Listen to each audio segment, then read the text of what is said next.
Hello. So we've got author James Rosone talking with author J.N. Chaney today, and we figured we would do a little bit of a behind the scenes on the authors and kind of talk, get to know who the two of us really are. So we'll start things off here with Jeff. How are you doing today? Doing good.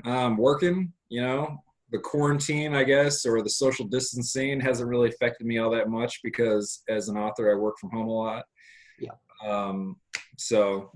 All things are relatively the same. The only difference is, can't really go out and do much. So on the days where I'd normally go out, can't really do that anymore.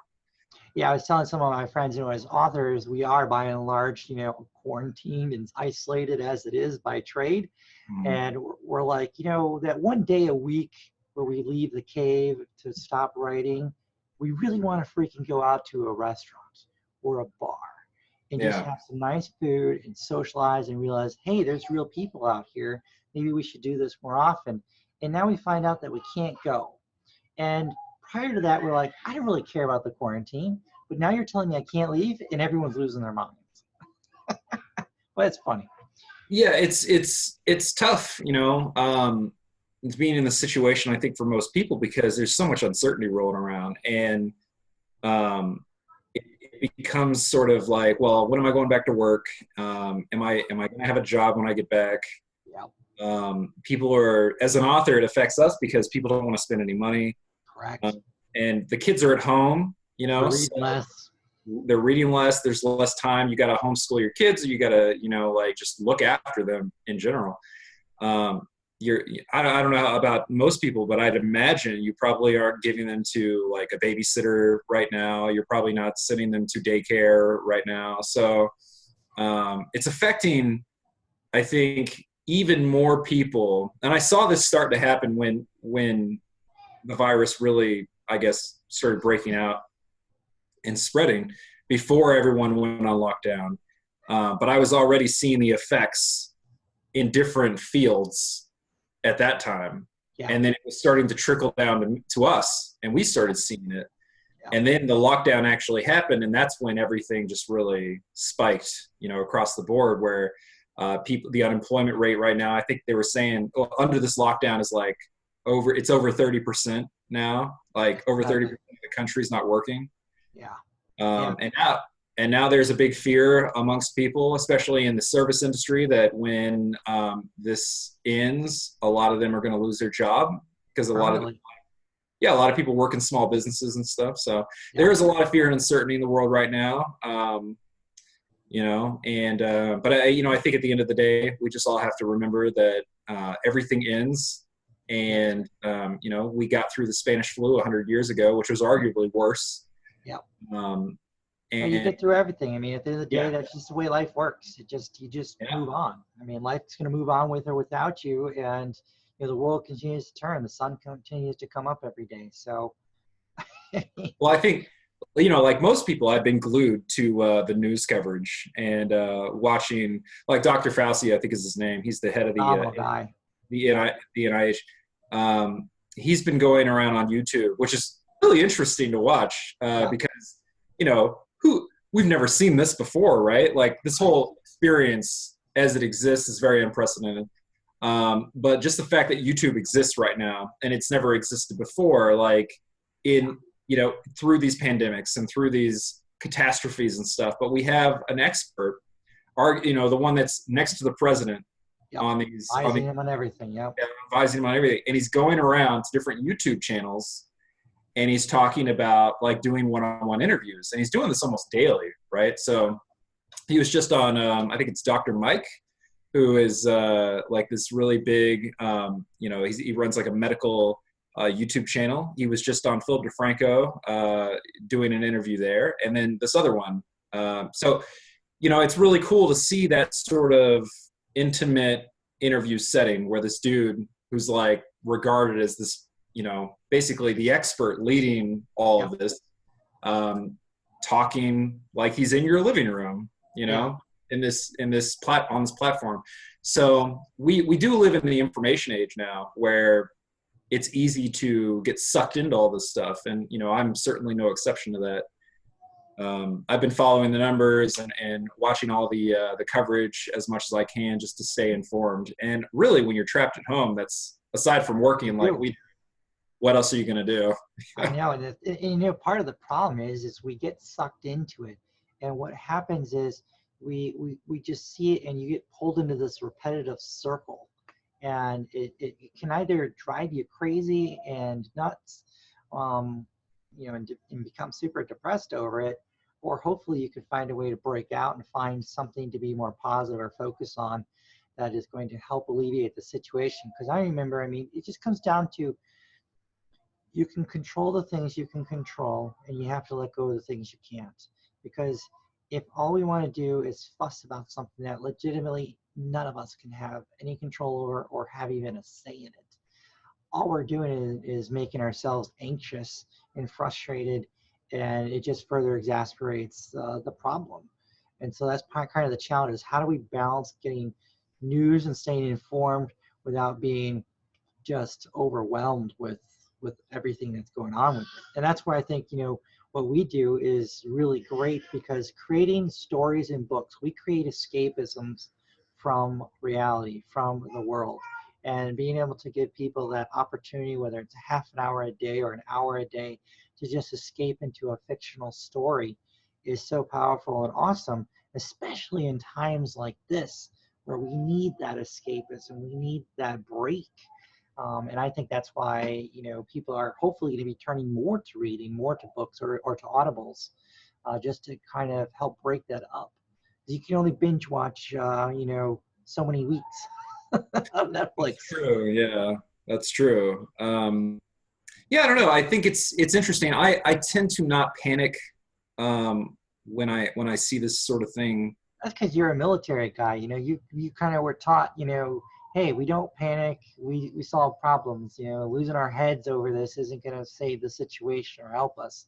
We have to think analytically. How do we solve this problem, and what do we do? And I think that that's one of the good things that the military kind of instills in a lot of people is, you know, we're just in general don't freak out as easily, I think, as some folks do. Well, I also find that I'm a very if I'm self-analyzing, I think I'm a very analytical person, and I'm always very interested in, you know, the numbers and like sort of taking a bird's eye view of these situations from like future historical perspective, right? You know, we in our lifetimes, like I'm constantly telling my sister and my girlfriend and the people around me, like, you know, pay attention to this. This is going to be like a big moment in history. The impeachment, that's what I was saying. Like, you know, this is a big moment. It's the third, or I think the second or third time. Yeah, the third time we've had an actual impeachment. Because, you know, Nixon was never actually impeached. He resigned before all that happened. Yeah. But Trump's impeachment is the third time it's ever happened in history. And, you know, now here we are again. And it's like, look at this, take a step back and look at it. And it's horrible what's happening. Yep.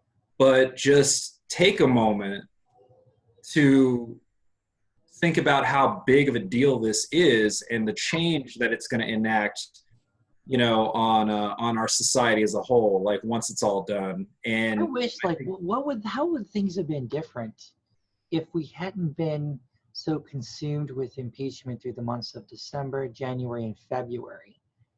Would we have been more aware of the virus? Would we have been more aware of what's going on and perhaps done something more? Because there was almost zero media coverage given to it, because it was all consumed with, you know, the impeachment stuff. That's the case, I think, with a lot of things. I don't know about that specifically with the virus, because I don't know when the coverage really started picking up. But I mean, if you look at something like the Afghanistan papers, which came out during the impeachment process, you know, the Washington Post did a big expose about it. It didn't get much coverage, which is crazy. And for those who don't know, the Afghanistan papers, this big, I think it was over 100 pages, something like that. It might have been more. Might have been more. They were mostly memos and documents and interviews and things.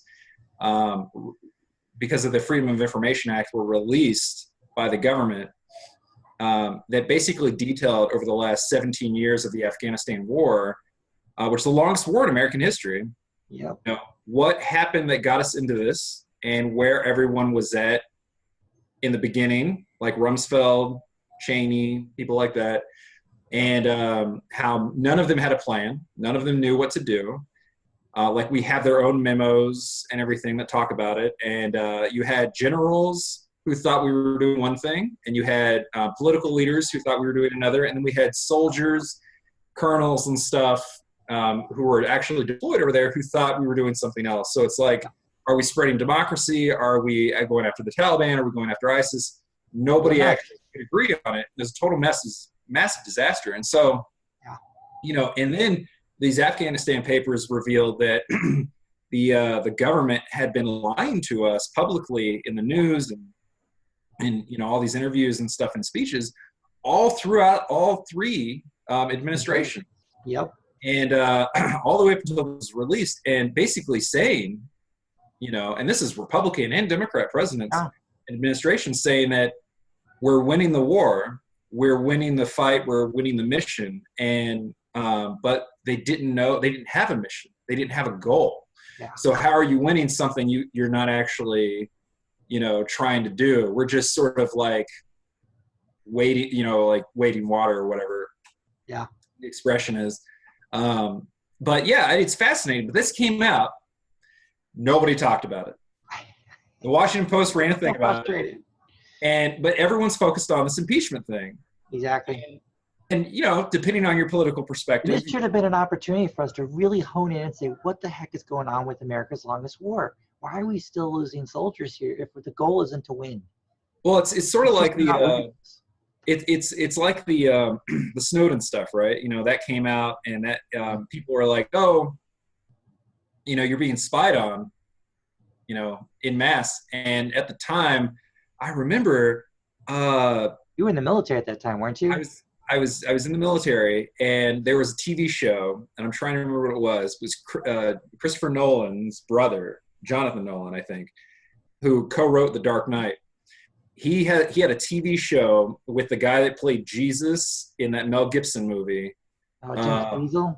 Yeah, Jim Caviezel was in it. And it was also the other guy from Lost. Yes, I know exactly the movie you're talking about. Persons of Interest. Yeah, Person of Interest. So Person of Interest was the entire concept of that show was like, what if we had a machine that could go through, like an AI machine, that would go through all the cameras in the world, all the cell phones, everything, and collect all this data and then predict when we were going to have an attack. Yep. Something. And so this guy, who's played by the guy that played Linus in Lost, he creates this machine, and then they kick him out, but he's got a back door into it, right? And so they go on. It's like a superhero show, kind of. They go on. I love it. It's a great show. And ironically, when I was in the military, I actually was responsible for building the part of that aspect. My program was in Europe, and we were building the surveillance piece of it, not the analysis piece, but the surveillance piece of it. Oh, okay. I love that show. Yeah, no, it was really good at the time, and I remember I was in the military watching this, and I'm like, oh, this is really good science fiction, right? So then Jonathan Nolan, after the Snowden stuff comes out, right? Jonathan Nolan is being interviewed, and he's like, they're like, oh, well, you had this machine that you built in the show. How insane is it that something like this really exists now? And he's like, well, we didn't ever think that this would happen. We thought, oh, they even showed in the show, like, people find out this thing exists, right?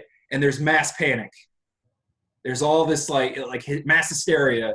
People are losing their minds because that's what they thought would happen if the general population found out they were being spied on.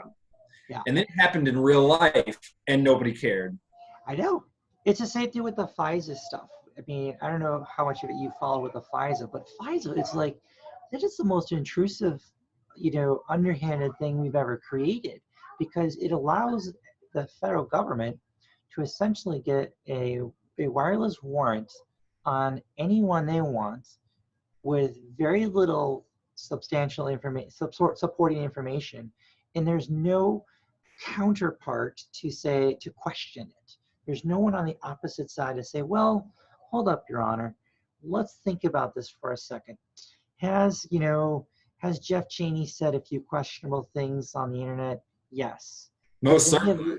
Does any of this warrant us removing his constitutional rights to put him under full surveillance? Absolutely not. But there's nobody there to say that. And so we have this unchecked power that the FBI and the DOJ have to use against anyone. And we saw how it was used against a presidential candidate and then a president. And my whole thing is, if they can do that against the most powerful man on the earth, as Joe Schmo citizen, I don't have a prayer. I don't have a prayer. Well, I'm not super familiar with that, but I will say that, we've seen time and again that the more fear that the general population has based on whatever event it is, whether it's 9/11 and the Patriot Act, or,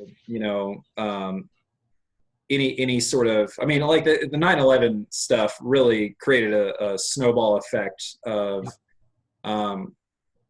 your rights slowly being taken away. Absolutely.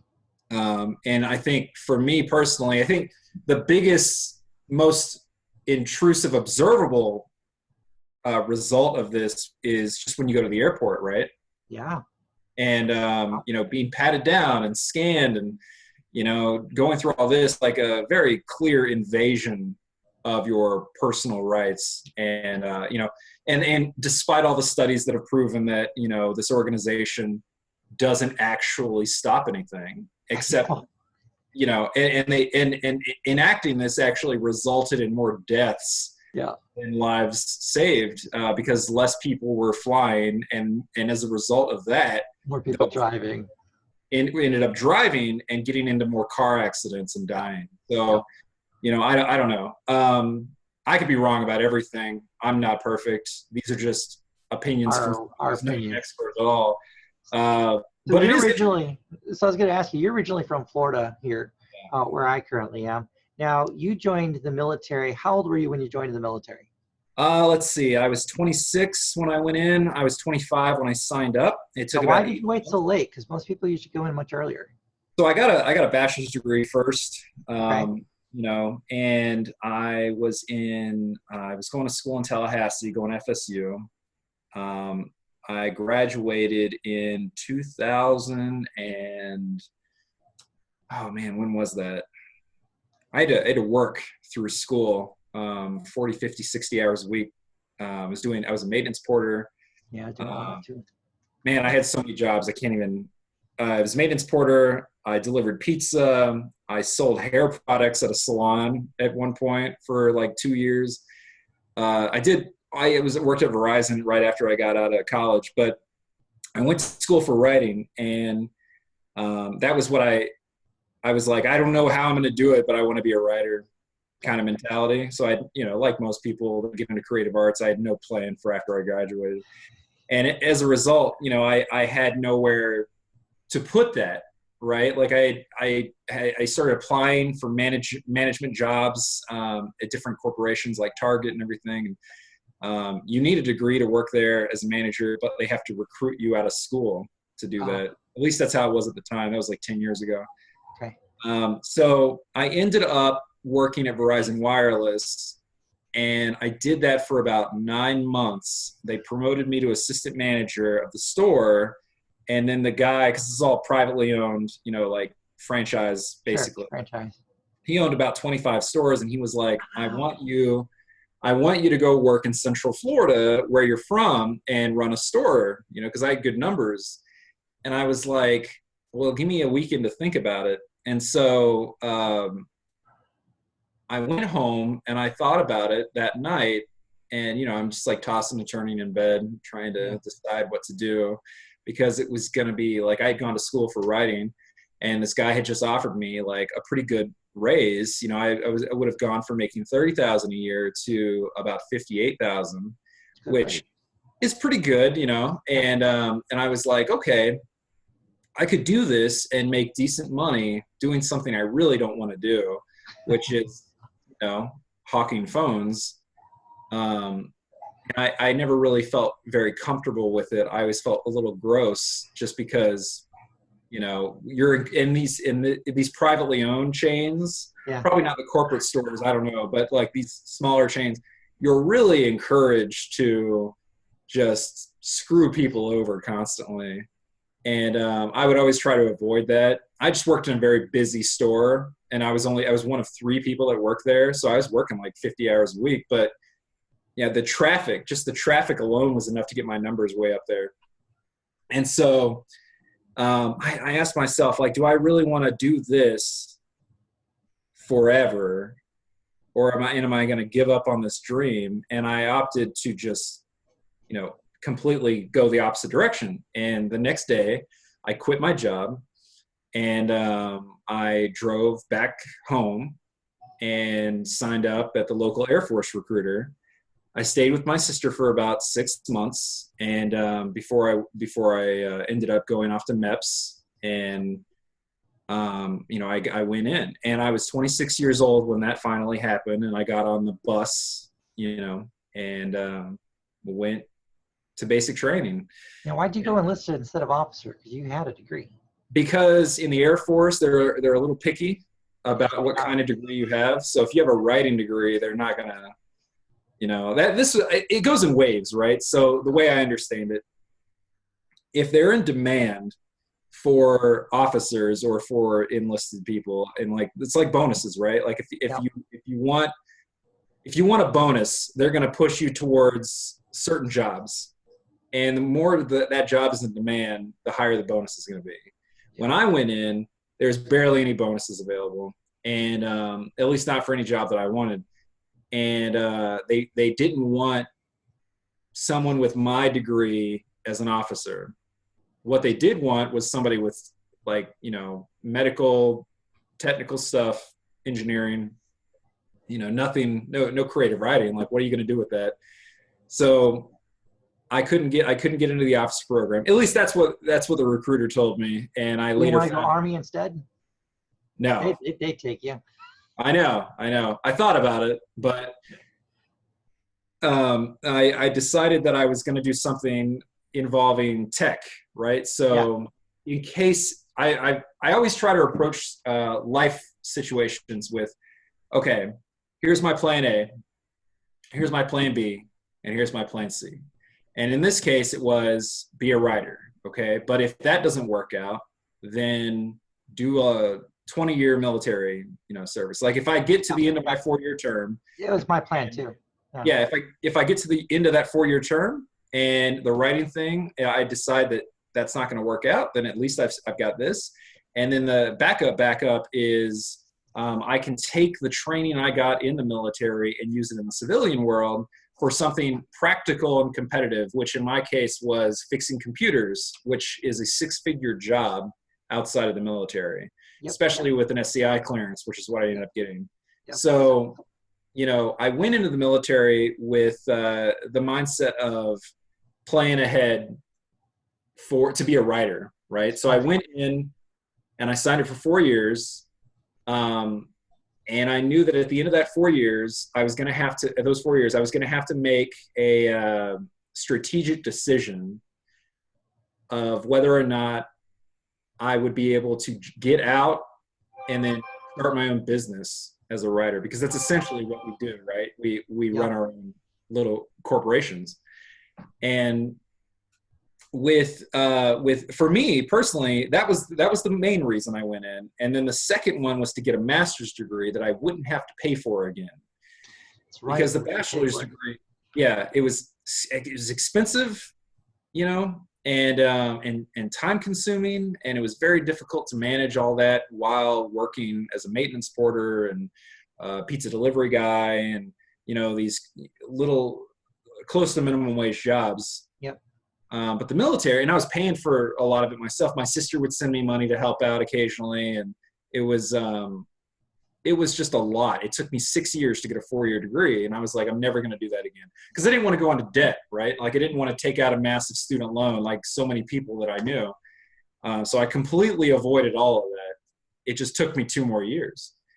And so when I went into the military, within a year, I was in school. Right, I was getting that master's degree, and I got it in creative writing again, but that took me about 2 years. So I finished. I think I graduated 6 months before I got out of the military, And while I was doing all that, I was also saving half of my paychecks, preparing from day one that when I got out of the military, I would start writing and I would need all this money to set me up so that I could survive. So I ended up saving about $28,000, and that lasted me for about 2 years, close to 2 years, Wow. once I got out. And I just lived as frugal as you can. You know, Yeah. I got a cheap place in Central Florida in the middle of nowhere, my hometown, which has about 3,000 people. So my rent was like $500, and um, I would never go out to eat. I would never buy new clothes. I would never buy any video games or movies or anything. I would just work all the time. Yep. And within 4 months, I had finished my first book, which had taken me 5 years in total to write because I was working on it the entire time in the military. And then I published it, and I didn't make any real money on it. I made like $30, $40 a month from it that first year. And then the second book I finished after a year. The third book I finished after 6 months, and the fourth book I finished in 3. And it's because the longer I would write, the better I got at it. The faster you get too. Yeah. Yeah, at churning out that quality first draft.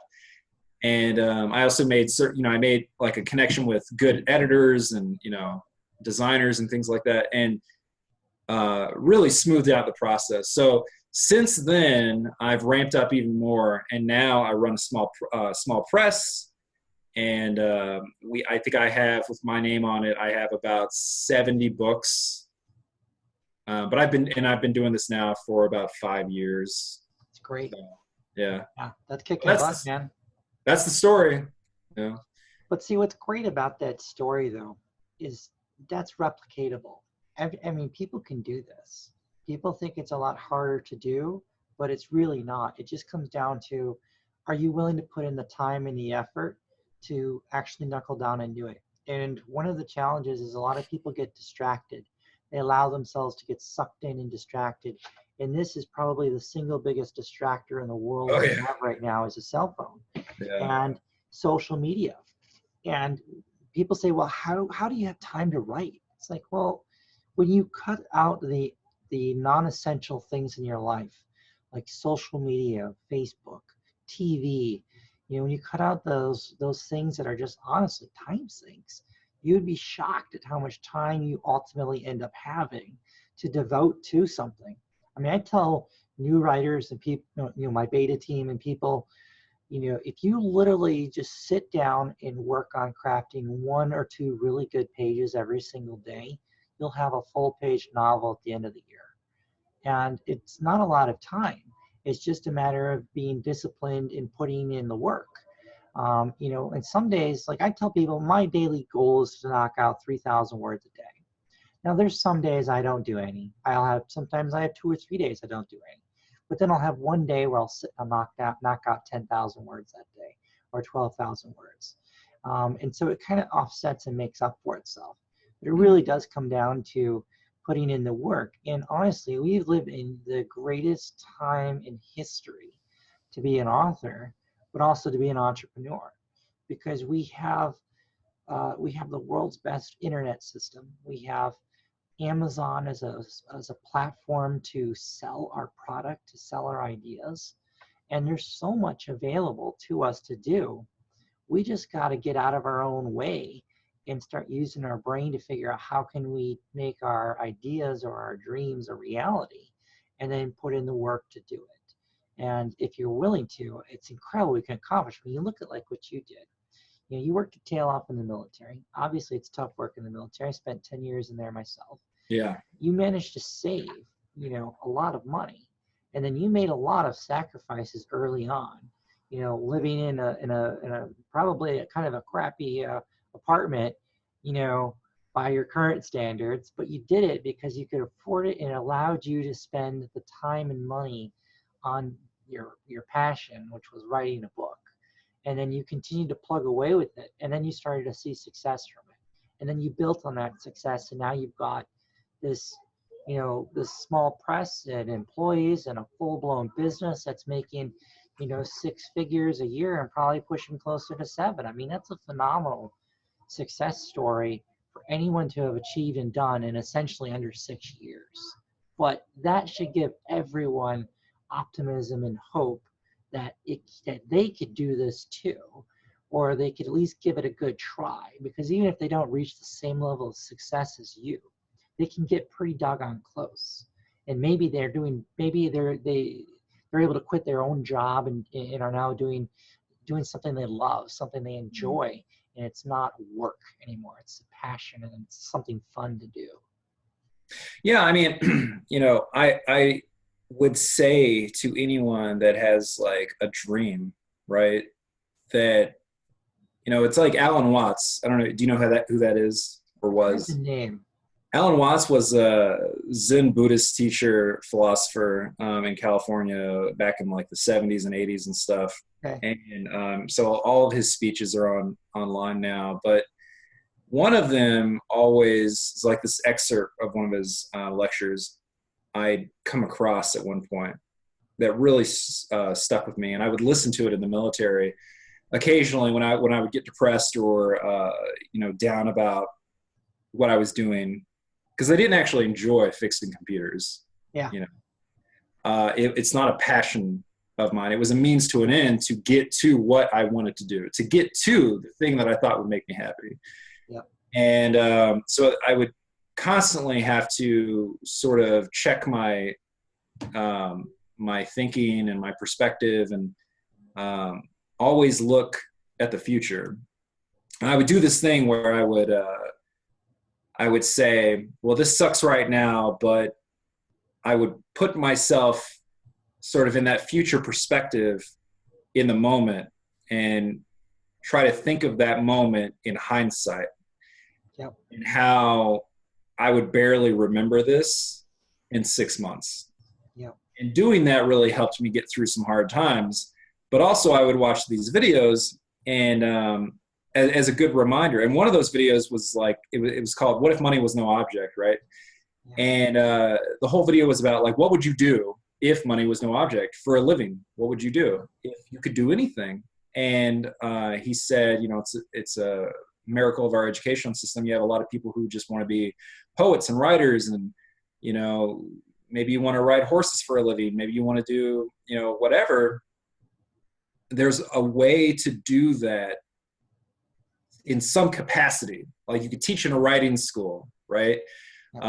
Maybe you're not the best writer in the world, T, not D.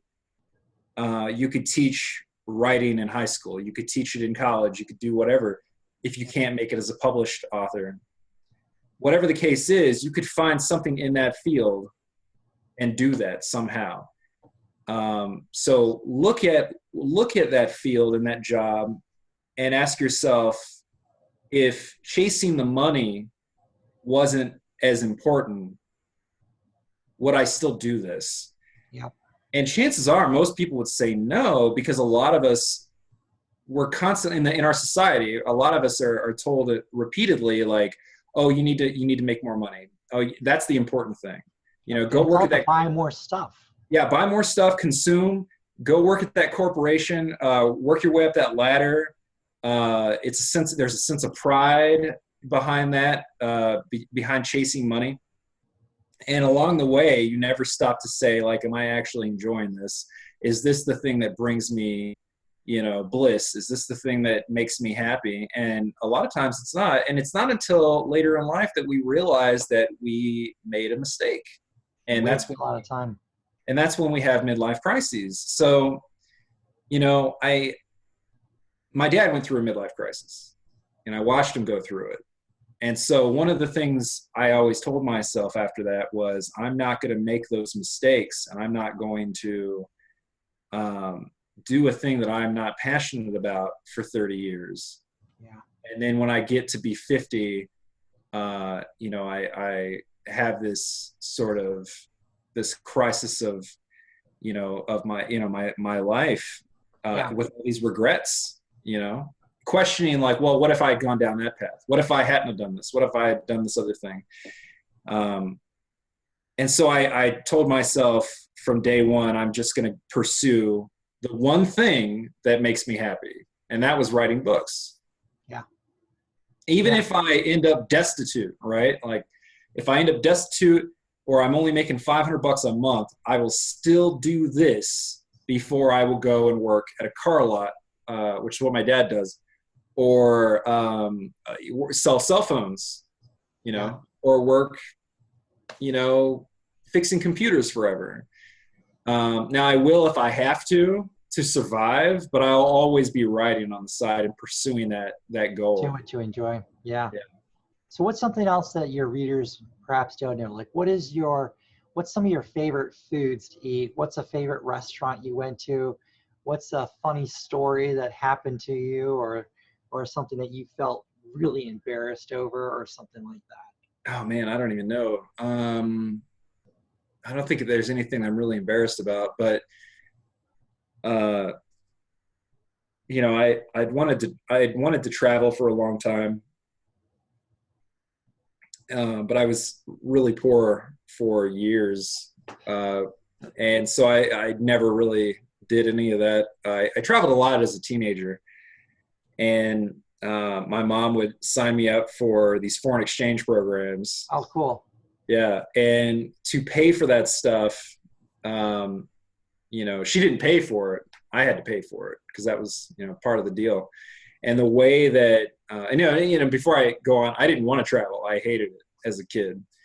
My mom did it because she thought it would be good for me, and I think it was. But I went to Africa, I went to Russia, and I went to China. Oh, And I neat. spent a semester of high school in China. I spent 2 summers in Russia, and I spent a summer in Africa. And each trip I had to pay for by selling candy bars. I've done that So too. if you've ever heard of the world's finest chocolate, Yep. yeah, me and my sister would go out and we would stand on the side of the road in these T-shirts with my face on them, and we would sell those candy bars for $1, and then Yep. 50 cents from that dollar would go to pay for the trip. Yep. So to go to Africa, I had to sell 8,000 candy bars. Wow. Yeah. And I did that throughout the school year. And then in the summer, that's when I would go. So that's how I paid for all 3 of those trips. I've been working since I was 14 years old. And when I was 14, I was a busboy in a local restaurant. And I don't really remember a time where I wasn't, doing some kind of work. Whether it was selling candy bars, cleaning tables, selling cars, selling phones, Yep. or just as a child, because I grew up on a farm too, going out and milking goats, picking up, eggs from the chicken coop, or feeding the cows and stuff. So at any point in my life, I've always had, serious chores Yeah. or just tasks, and We every did day after something similar. school, I'd Yeah, we go. did something similar like that too. Like when I was under 10, because I loved Legos, and my parents, weren't, didn't have a lot of money and wouldn't buy them for me. So my mom would help me, and I would make homemade loaves of bread, whole wheat bread, and I Mm. would put a bunch of these loaves in my little red wagon, and I would take them around my neighborhood, and I would sell these loaves of bread, fresh made bread, to my neighbors, and I would take the money from that and I'd go buy myself a Lego set. Oh, And that's fun. that taught me very young. Hey, if you can work, you can buy some things you want. And then when we were a little older and we would go on some of these missions trips, we also had to sell candy bars just like you. And I lived in Kenosha, Wisconsin at the time. It's a big Chrysler plant we had there, and auto manufacturers. So what we would do is we would go to the credit union on payday, and we would sell candy bars outside the credit union doors on payday, because we'd have all Oh, the union nice. workers coming over to cash their checks, and we would just hawk, boxes and boxes of candy bars on those days.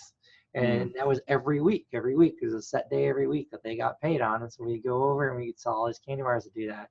And then just like you, at 14, I was working for my aunt and uncle's pizza joint as a dishwasher, and then I promoted up to working on, making the sauce and getting all the prep stuff done, and then, making pizzas. And I did that for a long time. And then if someone at work at church He was a manager at Wendy's, and he poached me from my aunt and uncle because he offered me 50 cents an hour more. So, I went to work for Wendy's, when I was 16 doing that instead. So yeah, like you, I mean, I've spent most of my life working in one job or another. And, you learn early on, the value of hard work, and that this is how you're going to achieve and get the things you want. And I think that's probably why, guys like you and me have succeeded in this writing business and different things, because we are willing to work hard. We have that work ethic built into us, and we Yeah. just know how to pursue that. Yeah, I think, it's just good parenting, right? Teaching your child that the world doesn't owe you anything, and you're going to have to work for whatever that is. And I don't have any kids, and I don't plan on having any. But if I did, that's one of the big lessons I would push, because the world is a tough place, and unless you're born into wealth, it's not going to be easy. And if you're in a field like ours, it's highly competitive. Yeah. And the defining, the thing that's going to set you apart is it's going to be a combination of a couple factors, I guess. But raw talent is only a portion of that.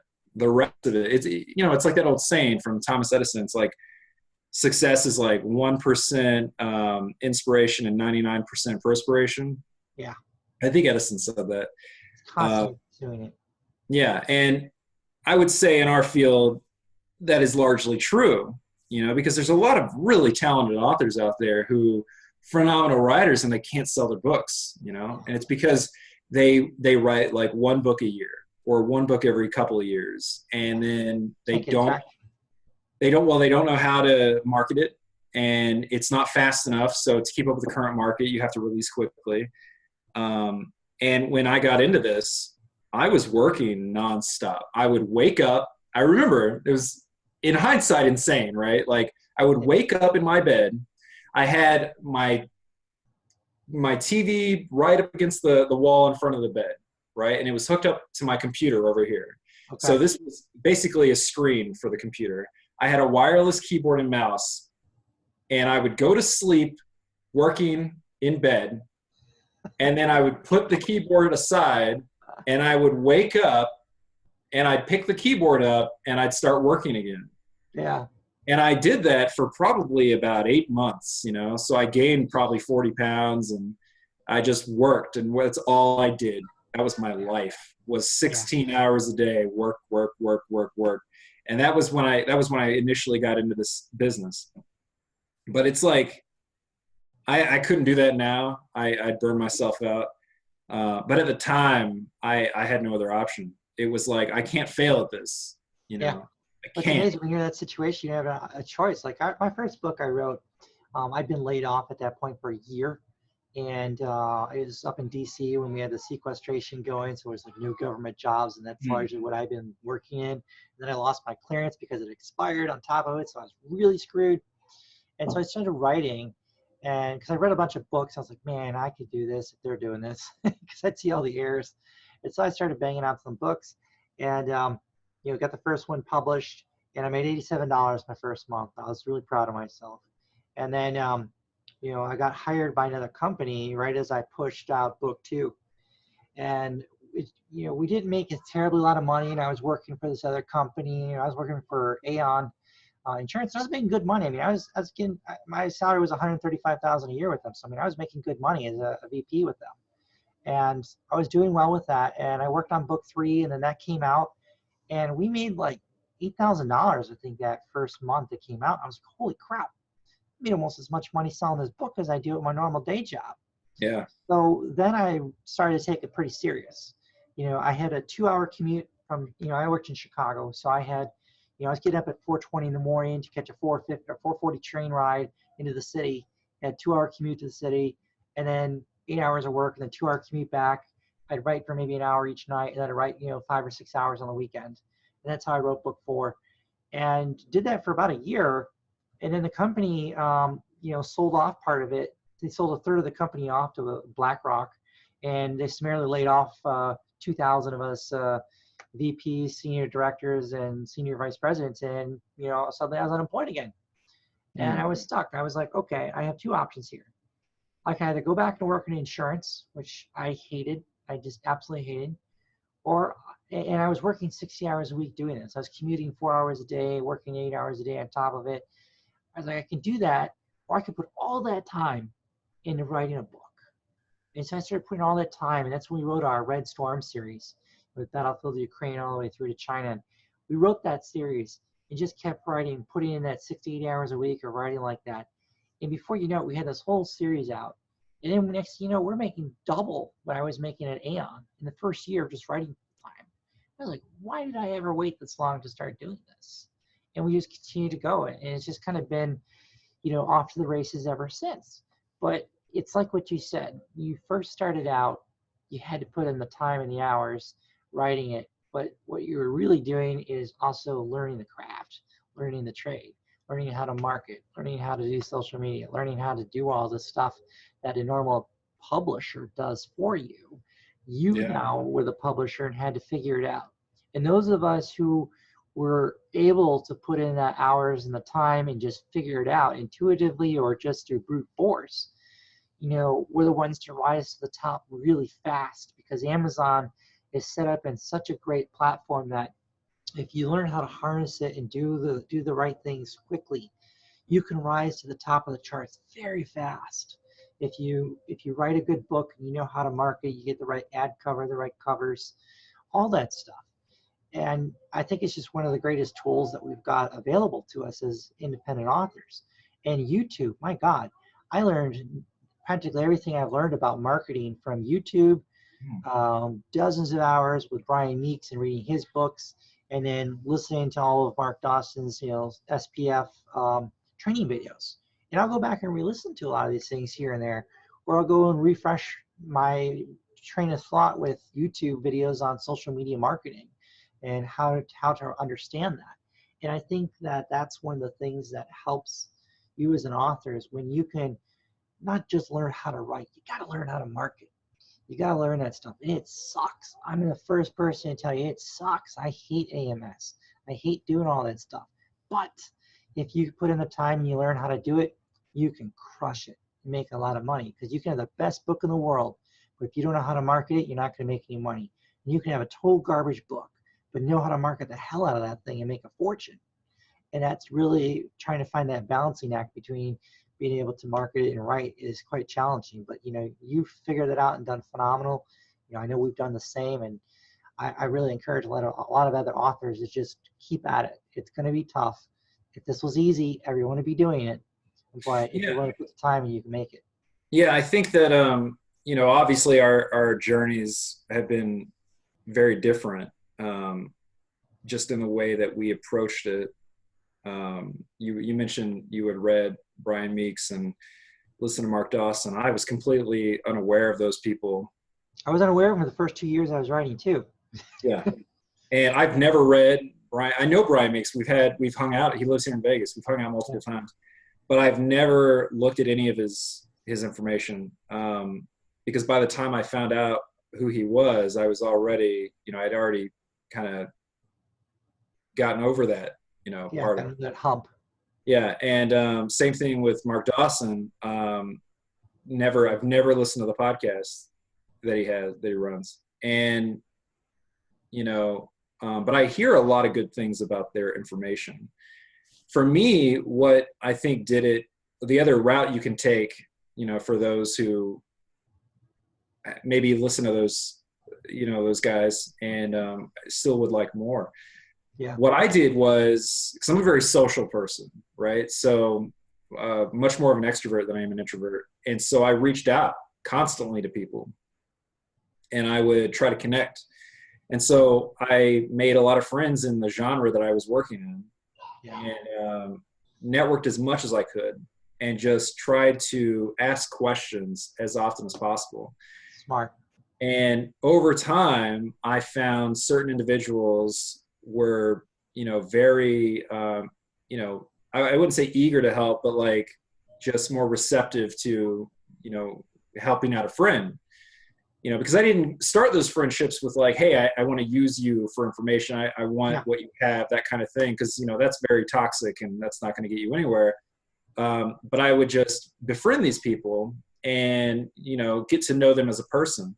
And eventually we would just be in conversation, and they'd say, like, what have you tried doing this? Or I'd ask them for advice, and it just kind of grew like that organically. Yeah. So as a result, now I have a lot of really close friends that are in this my genre specifically, who have been there since the beginning. But that's where I got most of my information, was just talking to people and finding out what was working. And some of these guys, like at the time, they were like one guy was like number 3 or 4 out of all indies on Amazon. Yeah. And I was friends with him when he wasn't that high, and he just shot up the charts, over that next year. And we were talking throughout that whole process. So I was learning what he was doing, how he was doing it, and he was giving me some phenomenal advice. And so, you had people like that, and then you had, more middle, moderately successful people, mid-listers. And, we're all in that boat, and we were all trying to figure that out simultaneously. So everyone's sharing information. And so I think because I didn't have another job, and I didn't have kids, and I didn't have a wife, and I didn't have any of these like You could do that more. outside distractions, I was able to take all of my money and redirect it back into the business and experiment. And 2, spend more time on that stuff. So I was spending 50% of my time marketing, 50% of my time writing. And by the time I was done, after probably 6 to 12 months of doing that, I had really developed like a very good ROI on my content while also producing very quickly. Yeah. And that was when I was writing the Renegade Star series. But at that point, I had found some really good editors, a good artist, and all of which were very consistent with their turnarounds and deliverability. I hadn't started co-writing with anybody yet, but I got that down first. And then I had people come to me and say, like, hey, like these friends that I had met, some of them, they had said like, oh, we should co-write together, And Jonathan Yanez was like the first one. And then Terry Maggard and Scott Moon and eventually Christopher Hopper and, James Aaron and Christopher Winder and all these other guys, Molly Lerma, who started out as a reader. And we just, one person at a time, started these co-writes and expanded. And as that developed, that's when I was like, okay, we're going to need another artist. Okay, we're going to need a beta team. Okay, we're going to need another editor, and so on and so on and so forth, until we had like 15 staff, 15 people on staff. It's crazy. Yeah, and it grew out of necessity over time, the more writers we brought in. And now it's at the point where it's a full publisher, Variant Publications, and we our first focus is always just quality, right? That's the thing that I push Absolutely. constantly to the writers, is like, we want to do something that hasn't been done, or that's not being done now, and we want to do something that's going to be the best quality book it can be, and get delivered at a reasonable time. And so we have writers from all over the world. We have writers of varying interests, and some have gone away because they didn't like our methodology. They didn't like the overly critical nature of our back-end process. Yeah. And other people have flourished under it, right? So like Scott Moon, he's got 10 books with us. Terry Maggard's got, I don't even know how many. And those people have found great success. And other people did like what we were doing, but they went off and did their own thing, and they found success elsewhere. The people that I said where it didn't work out, those were the ones that we started to work with, and then they just decided halfway through that this wasn't for them, which is totally fine. Because, you're going to have partnerships in this business where sometimes it's amazing and it works out really well. You think alike. And other times that person has a very specific vision for what they want to do, and they want to go do that, and that's fine. Yep. My goal as a publisher now at this stage, and this is where a lot of my experience comes from those early years, learning how to write to market, getting the best cover artists I can find, getting the best editors I can find, in building this audience that expects a certain level of quality and expects like certain tropes and stuff, was understanding ultimately how to make you as the writer the most money I can. And at the end of the day, that's my goal. And so, we get some people that come on and they're just like, yeah, that sounds amazing. Like, I'll take your lead on everything. And that's what a publisher does. Typically in the traditional world is they'll say like, we got to cut this section. We got to do this because that's just not going to be well received, or it's too slow here, something like that. Yep. And some authors don't want that, right? They just want to do their own thing. They want to stick to their vision, and that's totally fine. I totally get that completely. If I was just a writer and I wasn't a publisher, I don't know how I would respond to that sort of. Yeah, you've got to look at it from a business perspective now. I've got a business to run, and this is what I know as a business works. Yeah, yeah. If I'm going to make you money and make myself money, because I've got costs I've got to recover from investing in you and still make a profit. Yeah, and we have one of the most generous small publishing royalty splits out there. We cover all expenses, we cover ads, we cover everything, and all you have to do is sit back and write, and all you have to do is collect your royalties. Yeah. So a lot of publishers can't afford to do that, but because of the way we've built our system, it's primed for that type of work. But as a result of that, from us not asking anything of you financially, we just ask that you listen to our feedback. And, we've built this audience. Facebook group has like 5,700 people in it right now. The goal is 10,000 by the end of the year. We have like 30,000 people on our email list. We have all these, connections that we've built, these business partners to provide the biggest splash to a new release as possible. And we always approach each series like it's a brand new thing.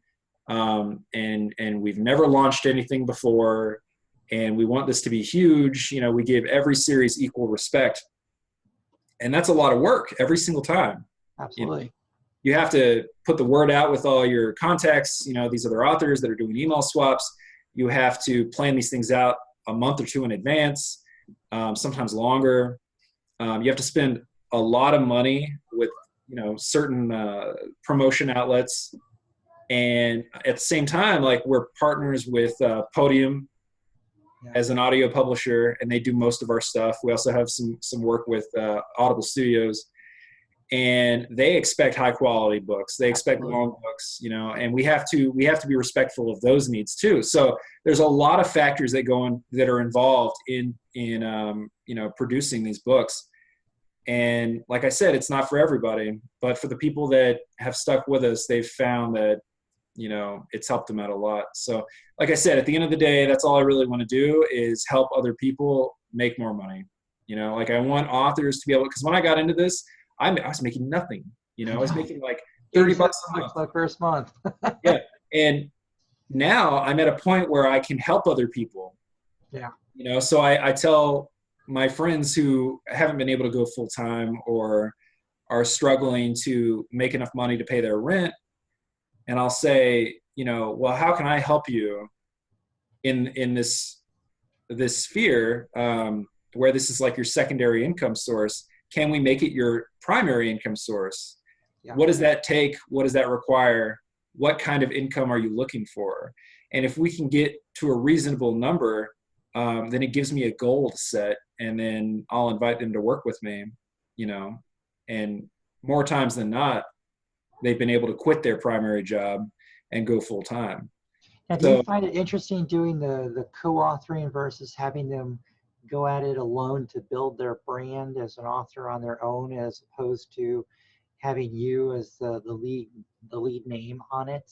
So it depends on my level of involvement, right? So we've had stuff come out where it's not under my name at all.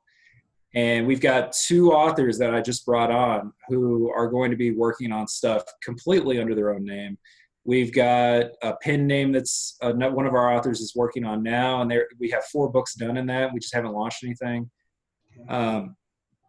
We have another pen name that we did that has like 30 books, and that's from another author.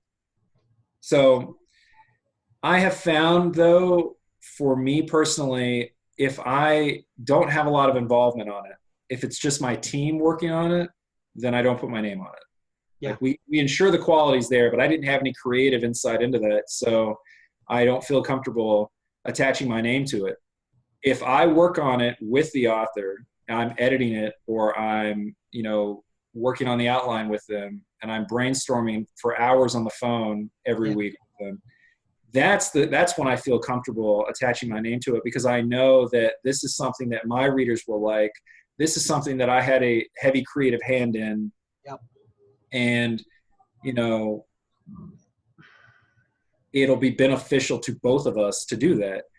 If in the case of these two new authors we're bringing on, one's written in a very different style from what I would typically do. It's still space opera, but it's just different. Yeah. But those books were already written. Her old publisher folded because of the coronavirus stuff. Sales plummeted down. It seems to be that way across the board with most writers right now. I've heard from people that have lost 50% of their income. And so you have this, you had a publisher. Not that bad, fortunately. I think I'm down maybe 20%, but I'm not down that bad. That's the standard right now, I think, is 20% for most people. But a lot of people have also experienced heavier drops. Yeah. So this publisher was a brand new publisher. This was going to be their first project as a publisher, and they had to cut it because expenses and everything and revenue was down. But they had already produced the covers. They had already done the editing. Oh, wow. And so I took the project on. I was like, okay, we'll do this, but we're still going to run it through our editor.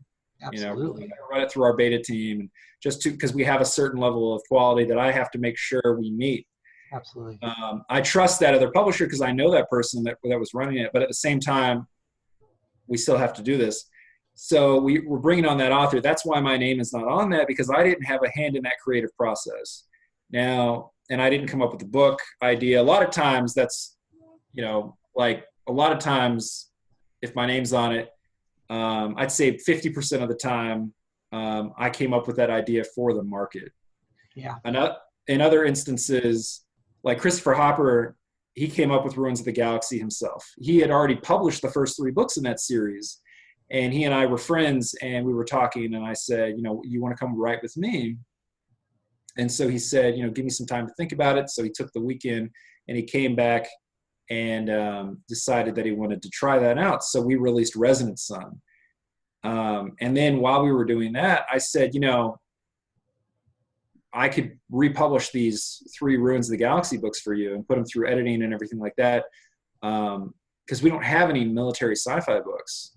Yeah. And he was like, yeah, I'll give that a try. So we republished them with brand new covers, new editing, and we released those. So that's all him as far as the ideas go. It took off. Yeah. But then you have like The Last Reaper, right? That initial idea, I approached Scott Moon about that. And I was like, I have this idea. Are you interested in doing this? And he said, yeah. And so the initial idea came from me, and then the character development and all that stuff as we went on, that was mostly him. Yeah. And then we would brainstorm out the plot of the story of the books and the different arcs. And the same thing's happening with our next project. It's very much a collaboration where we both contribute major ideas to it, but that's going to be called Orphan Wars. So, that's sort of the difference, I guess, between a co-write for me and just publishing somebody. Yeah. We're also doing a dystopian writer who's writing post-apocalyptic stuff. And, I have a little bit more of a hand in that, but we're just going to publish him under his own name because it's not space opera. Yeah. So it doesn't benefit. What you're known for. Yeah. Yeah. It doesn't benefit from me having my name on it. So, I guess it depends case by case, but for the most part, a lot of the stuff does have my name on it if it's related to space opera or military sci-fi, that sort of thing. But as we grow as a publisher, we're looking at expanding into different genres with different names and bringing on new people. I like the idea that you guys have really kind of honed in on a couple of sections of the space. Like you've really gotten good at that, and you focused on that first. and got really good with the space opera, and then you expanded to the military sci-fi and are expanding and growing those, because what's happening is you guys are dominating that marketplace, both with Podium in the audio space and then with the Kindle books. And that's giving you the ability then to expand into those other realms, because oftentimes you'll see some small imprints where they'll take on a guy who's in crime thrillers, and then they'll take on another one who's in medical thrillers, and then they'll take on another one who's in, military thrillers, or a big genre. And they say, well, it's all thrillers. Well, it is all thrillers, but every one of those subsections in thrillers is distinctly different audience, and it's a different set. And because you've spread your basket wide like that, it means you've had to spread your marketing dollars and your marketing efforts very wide as well. And you can't readily cross promote the books inside that you're pushing out very easily, because someone who wants to read crime thrillers, really loves the crime beat, loves cops, those types of books, is not necessarily going to like to read a military thriller. Right. And someone who likes to read a military thriller is not necessarily going to like to read medical thrillers. And it puts you at a bit of a disadvantage when you're creating a small imprint and you're trying to get started and get going when you're diverse like that. Whereas how you guys are doing it, you've built a solid base in those little areas, and then you're expanding them out one at a time, and you're building it out. And now you've got a financial backbone to leverage that can help you grow and expand those areas, because those new areas are going to require a lot more money and a lot more effort to make them successful. But you have the resources to draw on with this long backlist that you've built. And that's pretty smart planning on your guys' part. Yeah, and we advertise each series in the other series, and like at the end of the books and stuff like that. So we're constantly like and I advertise every series with ads. So once we get so many books out in a series, like I'll put ads on it, and that'll come out of our half. But at the end of the day, like I said, I really want every author to succeed. Mm-hmm. And I'm trying to alleviate the burden of, like I said, I was working all those hours, and 50% of that time was going into marketing and market research and that sort of thing. And so my goal at the end of the day is to alleviate that burden from these other authors. So all they have to do is write. And I can't even tell you how many people we've worked with where they'll come back and say, man, I'm not used to just having to write. Yeah. And that's a great feeling for me, because it means that I'm doing my job successfully. It's like you're making $5,000 a month, $8,000 a month, $3,000, $4,000 a month from these books. Whereas before, at your old job, you were making $2,000 or $3,000 or $4,000, whatever it was. Yeah. Even if I could just match that, right? Like I still win. Yeah, it's a win, because now, and this is what I tell everybody. Yeah. Personal fulfillment ultimately is just as important to your life and well-being as making the money. Because like we talked about before, if you chase the dollar, then you're going to be unhappy.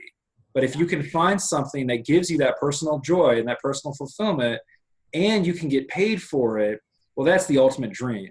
So at the end of the day, that's what I tried to do, and it's what I'm trying to provide for these other guys. That's amazing. And how do you feel with like the pull between wanting to be an author and just write books because that's your passion, versus being now an editor-in-chief and running a company, and now you're responsible for all these other authors, and that really detracts from your own ability to just sit down and bang out a book? I mean, you can go over an outline and help craft some plots, but you're not actually creating the book anymore like you used to. Do you find yourself conflicted and having to fight that sometimes? Yeah, sometimes, but I still write, and I'm still releasing Renegade Star books. They're just slower to come out than they used to be. So I used to release like one every 6 weeks, and now it's like every 3 months. Yeah. So I still write. I've got multiple projects in the works right now, just under my own name. The passion project that I'm working on is called Starseed, and that has sort of it's on the back burner while I get through these other contracts that I've got. Because I have to do Renegade Star. I got to finish that. I have to do a prequel series called The Renegade, which are twice as long as your typical Renegade Star book. And those we have a contract with the Podium and Apple for. Okay. So Apple requested Podium give them exclusive rights to several different series, and one of them is going to be the Renegade. So we have that in the works now, and so I'm writing that. I'm working on 2 co-writes with Jason Onspach. Yep, good guy. Yeah, both of which we're doing like equal work on. So I'm writing those a lot. I'm working on Exodus Arc, which is another sort of like a military sci-fi series, very much like Halo, if I was going to liken it to anything. So that, and then Chronomage, which is a space fantasy series. Now, all these series are just under my own name, and they're books that I've taken the time to write. So whenever things slow down in the publishing sphere, right, because we release about a book a week. Yeah. Whenever things slow down, we're about a month ahead right now. And so I don't have to do as much when we're in those. Go work on those. I can go and spend most of my time doing that. Yeah. I spend a lot of time checking in with writers, answering questions, handling, quality of life type stuff for these guys to sort of, ease them into the process if they're new, or if we're starting a new series, brainstorming stuff like that out. But if they're in the middle of writing a book, which is the case right now, like across the board, then my time involvement for that is very low. Yeah. So I can sit back and finally work on my own stuff. So you just have to find like a way to manage those two sides, But for a while, my writing slowed way down. Yeah.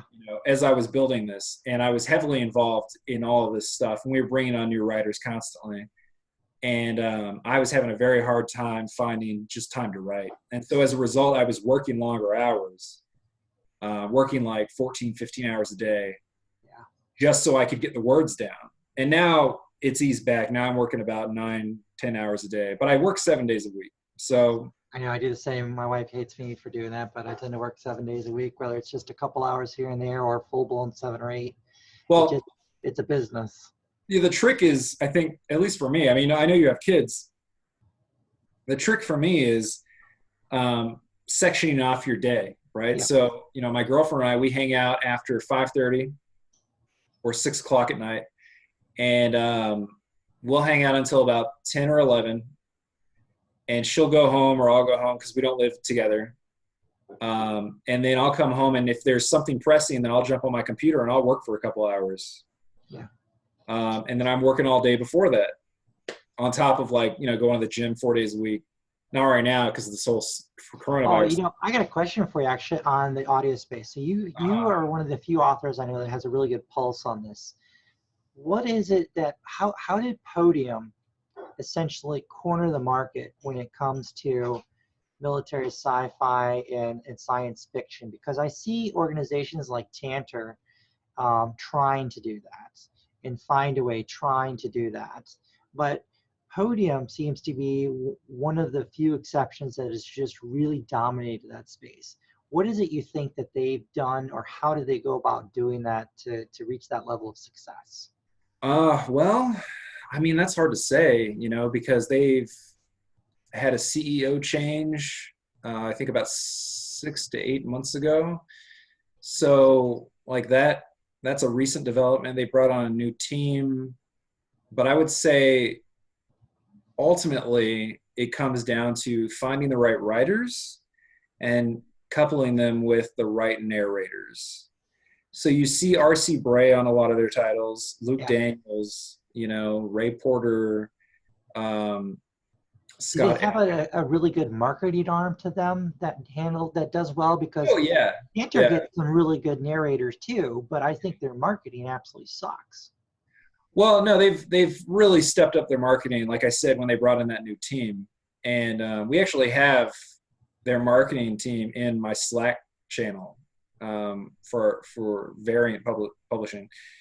And so we have a direct line to them at this point, and we coordinate launches and things like that. So, but yeah, they seem to be doing a lot more now than they used to under their old leadership. And that was because back then, they they had a different business model.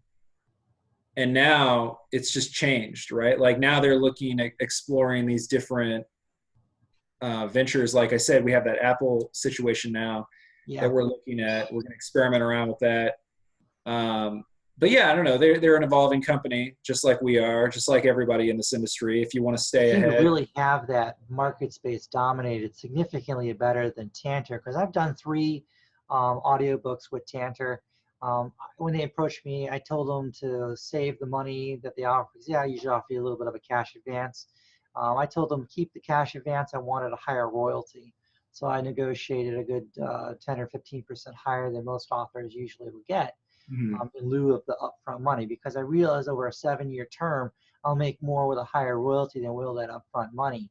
But what's really disappointed me with them is their just complete lack of marketing. They just don't seem to market it at all. And I've yeah. produced 15 books on my own outside of Tantor, and I've made far more just marketing it on my own once I've had them produced through ACX.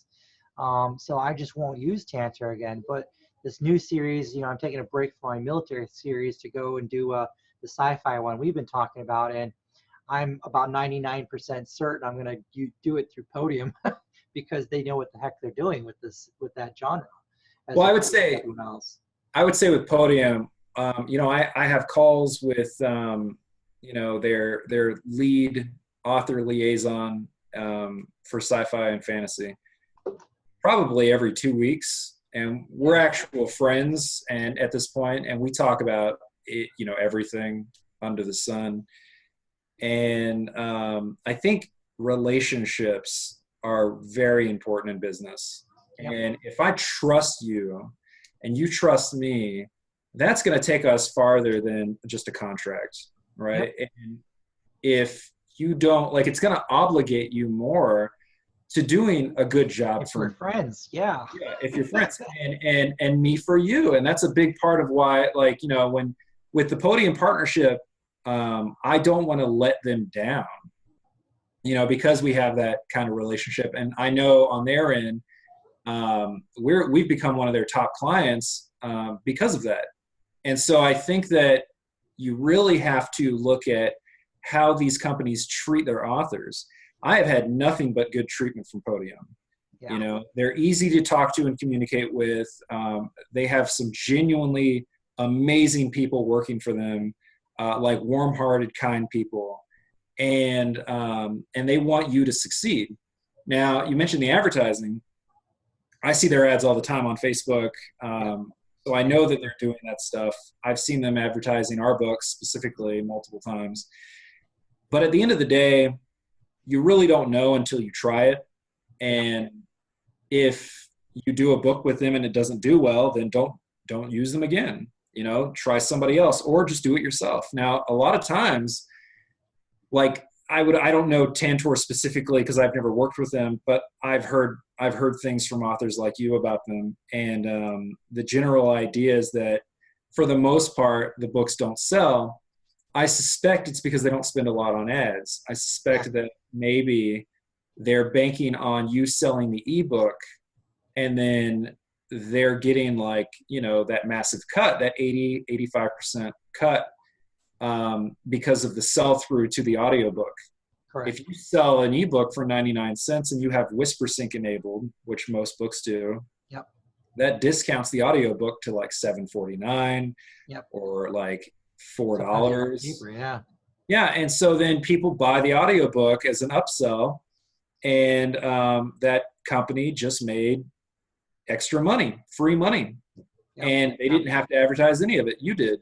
Yeah. So I would look at those metrics when you work with somebody and ask yourself, like, when I run a sale, my numbers go up in audio. But when I don't run sales, am I making anything? And I would ask for evidence, like, as an audio publisher, what are you doing for me? What are you spending? Where are the ads? And if they can't tell you, then I would be very skeptical and, much more hesitant to work with that company in the future. Yeah. Yeah. And fortunately, it's one of those things where you just learn as you go along. You got to talk to a lot of people, get their opinions. Anyone asks me questions about Podium, or not Podium, but Tantor, I don't discourage them from necessarily going with them, but I tell them, some of the pros and some of the cons, and how it has been for me. And if you're going to go with them, try to negotiate for a higher, royalty, even if it means sacrificing the money that they're going to give you. Because you have to think long term. You have to remember this is a 7-year deal. So, you stand to make more from a higher royalty than you will that little bit of cash they give you up front. And not everyone thinks about that. And so I try to remind people that this is a business. So Yeah. you have to think long term when you're dealing with this and not immediate up front. Yeah. And I think it all has its pros and cons. It's just a matter of Well, what do you think is going to be best. it's interesting when you see people talking about this on social media, and I've seen authors ask in, private groups, like, what's your experience been with Tantor?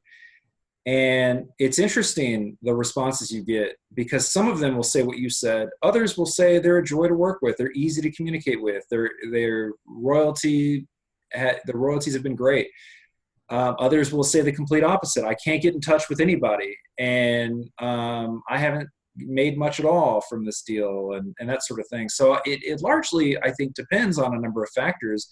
I would be very curious to know what genres those books were in. Yeah. And if the ebook was selling, because if the ebook is selling, then naturally the audiobook's going to sell. So, but like with Podium, for example, I've seen books, they release an audio, take off, and the ebook just does not sell at all. Yeah. So that tells me that their back end is part of the, they're successful in the audio sphere. Like, they have that built-in audience. They have those email lists. They have that platform. They know how to deliver ads. Whereas, and the same thing with Audible Studios. I mean, Audible Studios has the they have the market cornered because they run Audible. Like, they can do anything. Yeah. They're their market leader. And so obviously going with them is a good thing if you can get a deal. But right now they're not taking anybody. Yeah. From what I understand. So, from people I've talked to that are trying to get deals or had ongoing deals. So, it really just depends on what you're looking for with these people, and there's also like Dreamscape and different other companies.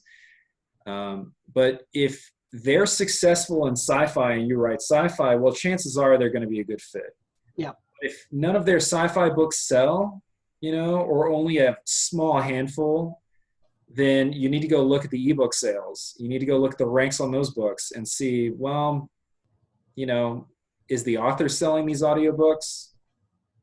Chances are that's probably what's going on. Yeah. It's a good point. Well, we've been chatting for a while, a little over an hour at this point, so I think we probably should come to an end.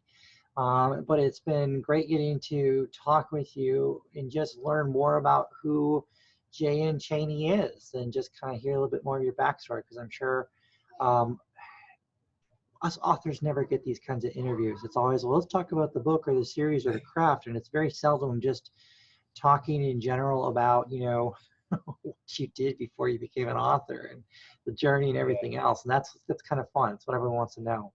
Well, it's funny because this is the second interview I've done this week that's like this. Yeah. The first one was with Lindsay Buroker on her Six Figure Author podcast. And I never do these types of things. So this is just 2 in 1 week is unprecedented for me, but always a joy to talk about this stuff. Yeah, just to get to know people more. I mean, that's at the end of the day, it's neat to see and learn about the people behind the books, the series and things. That's neat. That's fun. Well, hopefully people find this interesting. I don't think that my life is all that intriguing, but I do think that it is useful to hear from someone who has been through the machine, so to speak, come up in all this and works successfully in this industry. And when I was starting out, not a lot of people would talk about, how they did it. I know, very guarded secrets, It's just very guarded. I have found that sci-fi authors are far more open to talking and sharing these kinds of nuggets than the thrillers, because I've got a handful of my friends that are thriller authors, and they are very, very close to the chest on the information, and very seldom like to share. It's like suddenly you hit a little success and you get this little bit of elitism where, well, hey, I can't share that because I don't want anyone to possibly replicate it. And it's like you're losing sight of the bigger picture here. We're not really in competition with each other because none of us can possibly create enough content to muscle the other person out.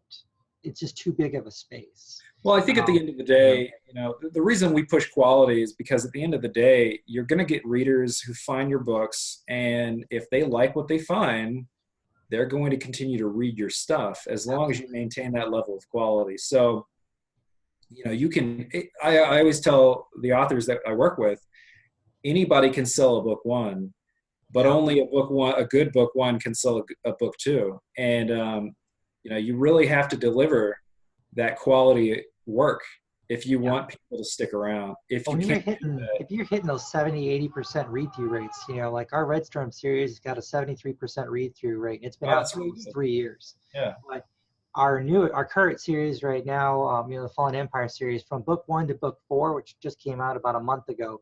But right now we're running a 92% read-through rate. I've run the numbers through reader links. I'm blown away that we have from book 1 to book 4 that high of a readership rate of following it through. But when you write a good quality book and you've developed over years an audience that knows that, and my books aren't cheap. My books are $6.99 a book. Yeah, so, I've built an audience of people who are willing to pay $6.99 for a book, all the way through like that. And it takes time to do, but you stick with it. You stick with the quality. That's the key, is the quality over quantity. Because you're right, there's a lot of people who can bang out a ton of books, but you look at the number of reviews, the quality of reviews, and the read through on them, and that tells you right there if the quality's there or if it's not. We've both taken a good approach with this. Yeah, and hopefully soon the virus scare will be done. I guess not so much a scare, but the it will pass. I hope soon. And there's a lot of authors that are suffering right now. Their livelihoods are at stake. Yeah. We're doing okay over here, but I know several that have, like I said, taken that 50% hit, and that's gone. You're talking about someone who makes like $2,000 a month now making $1,000 or even less. It's hard. Yeah, it's tough when you're at that level, or even 1,000 down to 500. It's tough because. Like I said, when I started out, I was living in, my budget was like poverty level, right? It was like, if I just have $1,000 a month, that's what I need to survive. So I was siphoning my money out that way. And when you're on that level, to go from $1,000 to $500, that's world ending, because your rent is $500. It is. How are you going to pay for your electricity? How are you going to pay for your food? How are you going to pay for anything? So that can be very detrimental to people. And I know several authors that are living month to month, paycheck to paycheck, trying to make these bills. And now, as of this month, they are going to be unable to do that. So it's very scary for people. It is. But I just hope that this all turns around soon so that everybody can get back to work and back to normal life. Back to normal. Yeah, we've got to have it. It's got to happen soon, because you're right, it's scary. I've been in two situations, where me and my wife, we were down to like our last couple $100s in our checking account. I think one time we got down to like our last like 90 some bucks before I got the next paycheck, and then we started to pick back up. And it's scary when you're in those situations and you look back on that and you see that. And honestly, that wasn't that long ago. One of those situations that was only like 12 years ago, and then another situation that was only like 6 or 7 years ago. So it's recent enough that I still remember that and feel that sting, and I really feel for all these people. And yeah, tough. When I was in college and I was waiting to start my maintenance job, I had $20 to my name, which I had to borrow from my friend, my roommate, and he gave me $20, and he didn't make much either. He was minimum wage, and he was going to school. But I borrowed $20 so I could pay for food for the next, I think it was like next week and a half. Yeah. A Before lot of ramen. exactly. So I bought a lot of ramen. I bought some bread and peanut butter, and I made it work. But that's the poorest I've ever been, like the most destitute. And there's people that are worse off than that, at times. But it's always interesting when you hear these stories about, like, J.K. Rowling was homeless. Yeah. She was writing Harry Potter, and I've watched YouTubers who were working out of their car at times, trying to make it, and then they finally broke out and made it. But I think that being that poor really gives you an appreciation for when you start making money, because you never want to stop, and you always want to have that security blanket. Yeah. But for the people that are where I was back then, but they're there today, Yeah. I can only imagine how frightening that is, because I still remember quite vividly the feeling of hopelessness and depression that came along with it. And you one start looking at it, you're like, man, I'm honestly worth more dead than alive. And you start looking at that. It's scary, and it's easy to feel that hopelessness and let it bring you down, and then you can't write, like you can't work.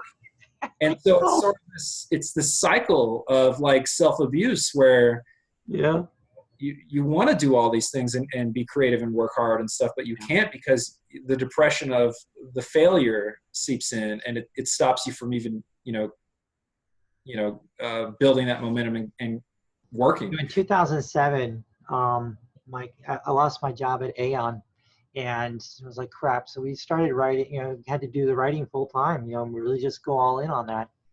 And we were living in Chicago, and our rent was almost $2,000 a month. And I was like, we can't do this. And we still owned our house back in Tampa from when I was stationed here at the Air Force. And I talked with the rental agency, and we managed to get our renters moved out. And I moved back here on September 30th, took possession of the house, only to discover that 3 weeks earlier, when Hurricane Irma had come through, we had a lot of damage that nobody had bothered to tell us about. And I have hurricane insurance, but nobody had bothered to tell me that half the chimney had gotten ripped off, and that I have like a 4-inch hole in my roof that has not been even covered for the last 3 weeks. So I had all kinds of water damage in my house. And I moved down, and I've got like $3,000 in our checking account. I've got $34,000 of damage. I've got a 3% deductible I have to pay in order to even get this thing rolling. And my family can't move here. We've moved out of our house. So my wife and kids are living with my parents in Tennessee, while I'm down here in Florida trying to get this going and trying to still write a book to get these books out to get money coming in. And you know how it is. You sell a book in September, that money doesn't get paid to you till November 29th. And so, you're scrambling to get all this done. And it was tough, man. It was tough. It's a tough period. Yeah, but I mean, you came out of it clean, and now you found success at the thing you're most passionate about. Yeah. So I think the message there is to just not give up and to keep moving forward. Because, sometimes it might feel like the entire world's collapsed around you and you're never going to make it. But in just a couple of years, you're going to look back on it like, well, that was the darkest period of my life. But, look at me now. Like I'm okay. I've survived. And that's, that was the case for me. And it sounds like for you too. And I think for a lot of other authors and artists, musicians. We'll get through this. Yeah.